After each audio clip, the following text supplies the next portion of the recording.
Good evening, my Real News Midday TV family. Welcome back to the channel for another news update for January 27, 2024. Please remember to comment, like, and share. And in the news this evening, Carica Crash victim identified. Police have identified a woman who succumbed to injuries she sustained during a three-vehicle crash on the Christiana Main Road on Saturday.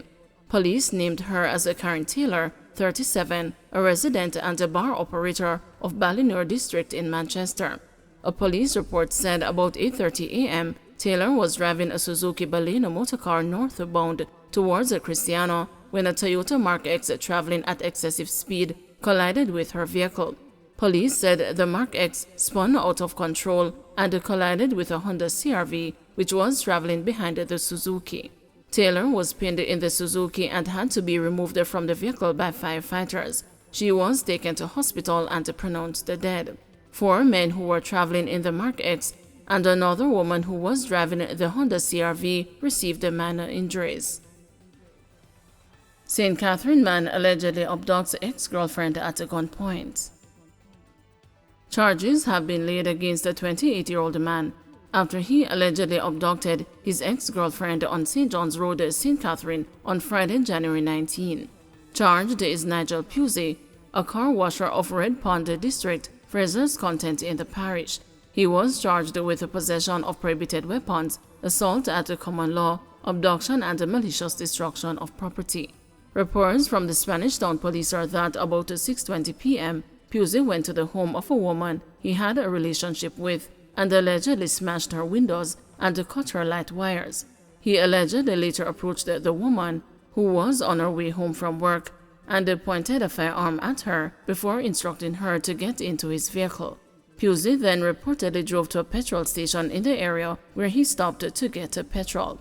Whilst there, the woman made her escape and reported the matter to the police. Pusey was subsequently arrested and formally charged on Friday. He is scheduled to appear before the St. Catherine Parish Court on Friday, February 2. 5 shot at a party in Westmoreland. 5 persons, including a female, were shot and injured by gunmen at a party on Barracks Street in the vicinity of the Savannah Lamar Transport Center Saturday morning. The incident happened shortly after 1 a.m. Reports from the police are that the victims were patrons at a party when a motorcycle with 2 men aboard rode up from the direction of Beckford Street and stopped. The men then proceeded to brandish firearms and open fire at the crowd. In fear of their lives, the patrons scrambled for cover. The news understands that the men continued gunfire on a black Toyota Voxy while heading towards Rose Street.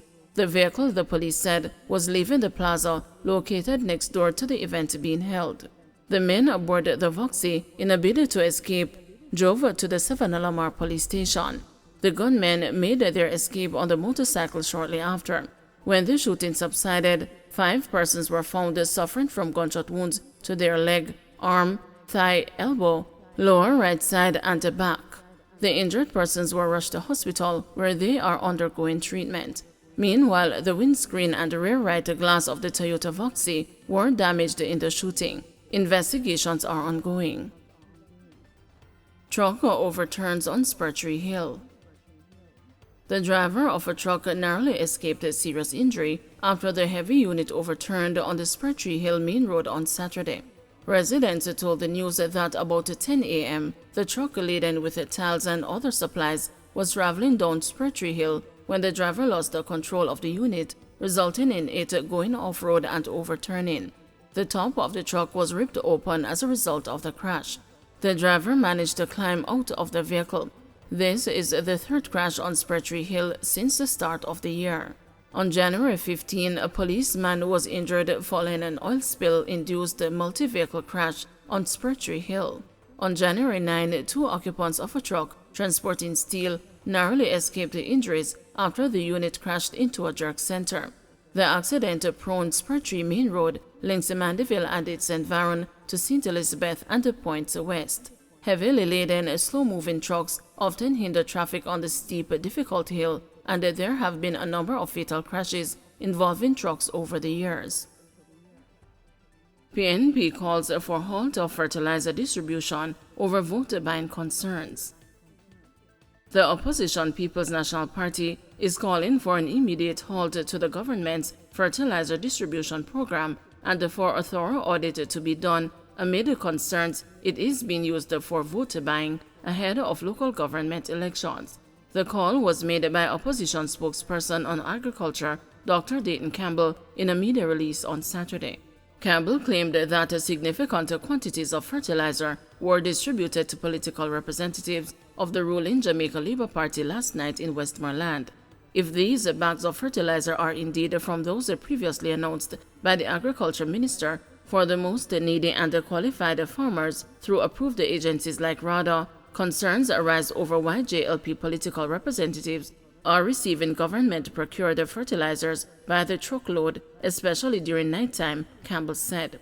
In denouncing what he said was the corrupt diversion of fertilizer, Campbell said there was urgent need for transparency and accountability.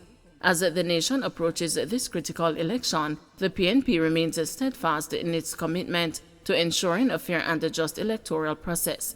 The party firmly believes that Jamaica deserves a government with zero tolerance for corruption, dedicated to the well-being of its people, the media release continued.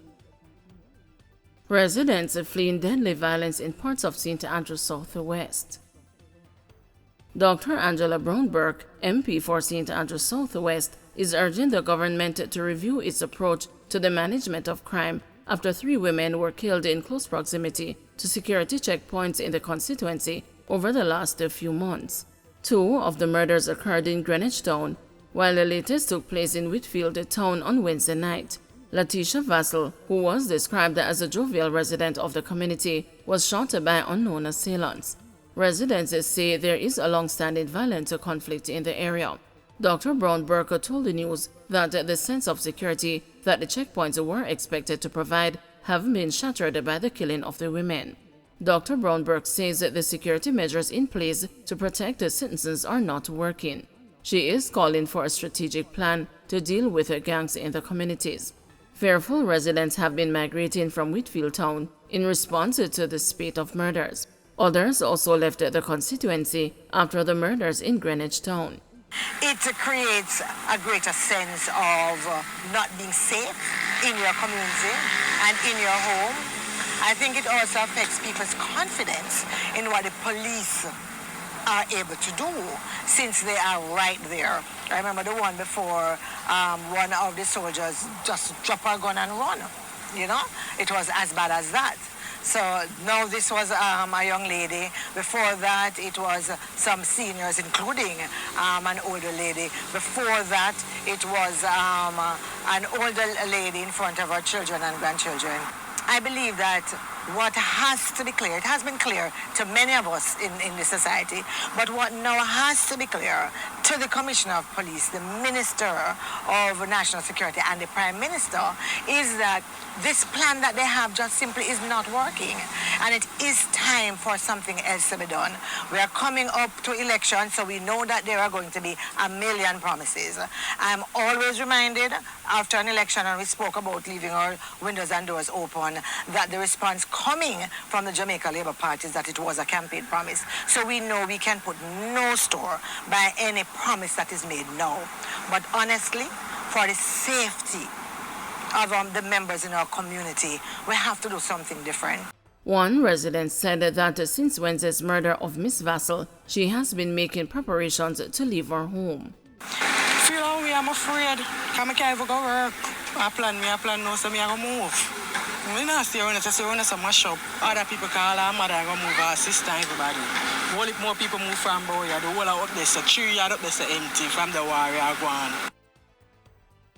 Attorney says recordings are fabricated. Attorney Courtney Rowe on Thursday directed some tough questions at a detective constable in the Home Circuit Court in Kingston as he sought to discredit voice recordings and other evidence presented by the policeman in the murder trial of Everton Beach stout MacDonald and Oscar Barnes. MacDonald and Barnes are on trial for the July 20, 2020 murder of MacDonald's second wife, Tonya, on the main road in Sherwood Forest, Portland. The recordings being challenged by Rowe were allegedly done by Denvolin Bobla Minot, who was convicted for the murder after he confessed to being the contractor in the killing. He claimed that McDonald gave him a $3 million contract to murder the 32-year-old woman, but he had subcontracted the hit to Barnes, who allegedly stabbed Tonya to death and cut her throat before setting her and the car she was driving on fire. Tonya's body was found partially burnt, while the Toyota Axiomoto car she was driving was reduced to a shell in a blaze. The recordings being challenged by Rowe were allegedly made by Minot on a Samsung A31 cellular phone. They are purported to be conversations between McDonald and Minot discussing the murder. On Wednesday, roughly a dozen of those 38 recordings were played for the 7-member jury. On Thursday, Rowe, who is one of 5 attorneys representing McDonald, contested that the recordings were fabricated. Rowe delved deep into the possible origins of the recordings and had a difficult time cross-examining the witness. All you have presented to us is a fabrication by you and the lead detective. You could not have gotten the files from an SD card. The Samsung A31 was used by someone before you did your extraction, Rowe said to the witness. Rowe made the point that in the report presented to the court, the file pathways for the recordings and the photos allegedly found on Minot's phone when he gave it to the police do not include the words Samsung or SD card. When you add information from a laptop to an SD card and you do a logical extraction, you would see a file pathway that indicates SD card, correct? The attorney asked. The detective constable responded saying, you don't have to do an extraction to see a pathway. Pathway simply shows where a file is stored. Rowe asked him if the extraction report he presented to the court has any information about SD being part of a file pathway name. The detective responded, normally when you do a logical extraction, it would not show you a pathway directly from the root folder, but actually the folder from which you did the extraction from. A physical extraction would show you from the root folder all the way to the existing files. Rowe instructed the detective to open a folder on his computer with the name Samsung. He then told the cop to click on a PDF file before he started drilling the detective with more questions. Isn't the name of the root file for that document media? Rowe asked. The detective responded yes. Rowe then said, so you agree when you do a logical extraction, the extraction report does show you the root folder? The detective responded, in this event, sir.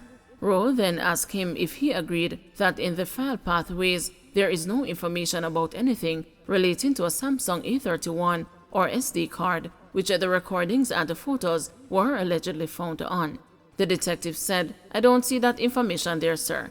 I don't see any information about a Samsung Galaxy A31, but the data was taken from a Samsung Galaxy A31. It is taken from the device even though the file name says nothing about Samsung A31. Rowe's suggestion that he could have possibly tampered with the file pathways was met with, no sir. Touching specifically on the call recordings, Rowe got the policeman to admit that nowhere in the file pathways does it have the words Kingston micro SD card.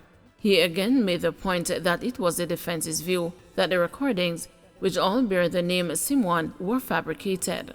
The controversial recordings were said to have been done on a Samsung A31 and saved to an SD card based on what Minot told the court previously during his testimony as a prosecution witness.